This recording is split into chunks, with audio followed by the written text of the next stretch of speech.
Hi friends, ఈరోజు మన వీడియోలో ఎంత టేస్ట్ అండ్ సింపుల్గా చేసుకునే చోలే మసాలా ఎలా చేయాలో చేసి చూపించబోతున్నాను. ఇది పూరీలోకైనా చపాతీలోకైనా ఈవెన్ రైస్లోకైనా చాలా బాగుంటుంది. ఇప్పుడు ఆ ప్రాసెస్ ఎలానో చూసేయండి.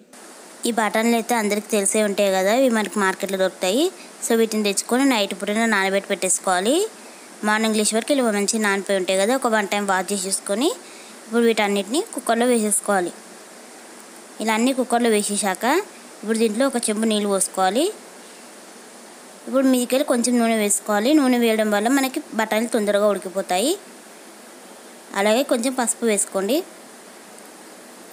ఇప్పుడు మూత పెట్టేసి ఒక 4-5 విజిల్ వచ్చేదాకా మంచిగా మెత్తగా ఉడకనివ్వాలి.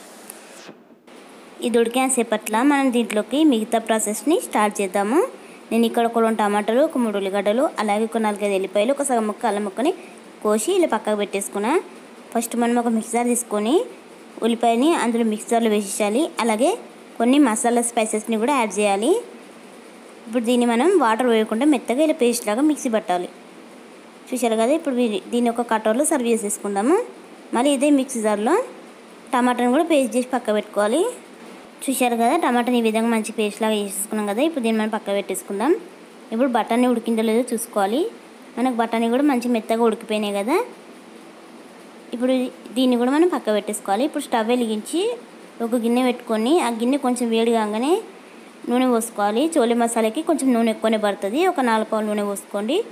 అలాగే కొంచెం జీలకర్ర, కొంచెం ఆవాలు వేసుకోండి. జీలకర్ర ఆవాలు వేగుతుండగానే ఒక 2 బిర్యానీ ఆకులు వేసుకోండి. ఇప్పుడు కొంచెం కరివేపాకు కూడా వేసేసుకోవాలి. ఇవన్నీ ఇలా వేగుతున్నాయి కదా. ఇప్పుడు మనం ముందుగా పేస్ట్ చేసి పెట్టుకున్నాం కదా ఉల్లిపాయ పేస్ట్ని, ఆ పేస్ట్ని కూడా ఇందులో వేసేసుకోవాలి. ఇప్పుడు ఈ ఉల్లిపాయ పేస్ట్ని నూనెలో మంచిగా పచ్చివాసన పోయేదాకా వేగనివ్వాలి.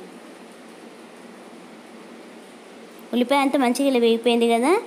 ఇప్పుడు మనం టమాటా పేస్ట్ చేసుకున్నాం కదా, ఆ టమాటా పేస్ట్ని కూడా ఇందులో వేసేసి ఇప్పుడు టమాటా పేస్ట్ కూడా నూనెలో మంచిగా వేగనివ్వాలి. ఈ రెండు ఇలా మంచిగా వేగిపోతున్నప్పుడే ఇప్పుడు దీంట్లో ఒక చెంచా సగం ఉప్పు వేసుకోవాలి. ఉప్పు వేసేసాం కదా, ఇప్పుడు ఒక సగం చెంచా పసుపు వేసుకోవాలి. అలాగే ఒక చెంచా ధనియాల పొడి కూడా వేసుకోవాలి. ఇప్పుడు ఈ మూడింటిని మంచిగా మిక్స్ చేసేసుకోవాలి. ఇలా మిక్స్ చేసుకొని ఒక 2 నిమిషాలు ఉడకనివ్వాలి. ఇలా ఉడికిపోయాక ఇప్పుడు దీంట్లోనే ఒక 2 చెంచాల కారం వేసుకోవాలి.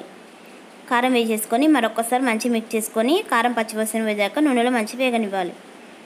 ఇలా కారం కూడా వేగిపోయాక ఇప్పుడు దీంట్లో మనం ముందుగా పెట్టుకున్నాం కదా బఠానీలని, ఆ బఠానీలని నీళ్ళతో సహా ఇందులో వేసేసుకోవాలి. నీళ్ళు తీసేయకండి, నీళ్ళతో వేస్తేనే టేస్ట్ అనేది చాలా బాగుంటుంది. బఠానీలు వేసుకున్నాక ఒక 3-4 నిమిషాలు ఇలా నూనె తెరేదాకా మంచిగా ఉడకనివ్వాలి. ఇలా ఉడికేటప్పుడే మనకి దీంట్లో ఒక చోలే మసాలా ఉంటే చోలే మసాలా, లేకపోతే గరం మసాలా ఉన్నాయి, ఈ రెండిట్లో ఏదో ఒకటి వేసుకోవాలి. ఇప్పుడు మీదికెళ్ళి కొంచెం కొత్తిమీర వేసేసి ఒక 2 నిమిషాలు ఈ దగ్గరకైతే ఉడకనిచ్చి సర్వ్ చేసుకోవడమే. చూశారు కదా, ఎంతో టేస్ట్ అండ్ సింపుల్గా చేసుకుని చోలే మసాలా ఇలా రెడీ అయింది. ఒకసారి మీరు కూడా ట్రై చేసి చూడండి. ఇది పూరీలోకైనా చపాతీలోకైనా ఈవెన్ రైస్లోకైనా చాలా బాగుంటుంది. ట్రై చేశాక ఎలా కుదిరిందో నాకు కామెంట్ చేయండి. అలాగే నా వీడియో నచ్చితే ప్లీజ్ ఒక లైక్ చేసి షేర్ చేయండి. మరిన్ని ఇంట్రెస్టింగ్ వీడియోస్ కోసం మన ఛానల్ని వెంటనే సబ్స్క్రైబ్ చేసుకోండి. Thank for watching.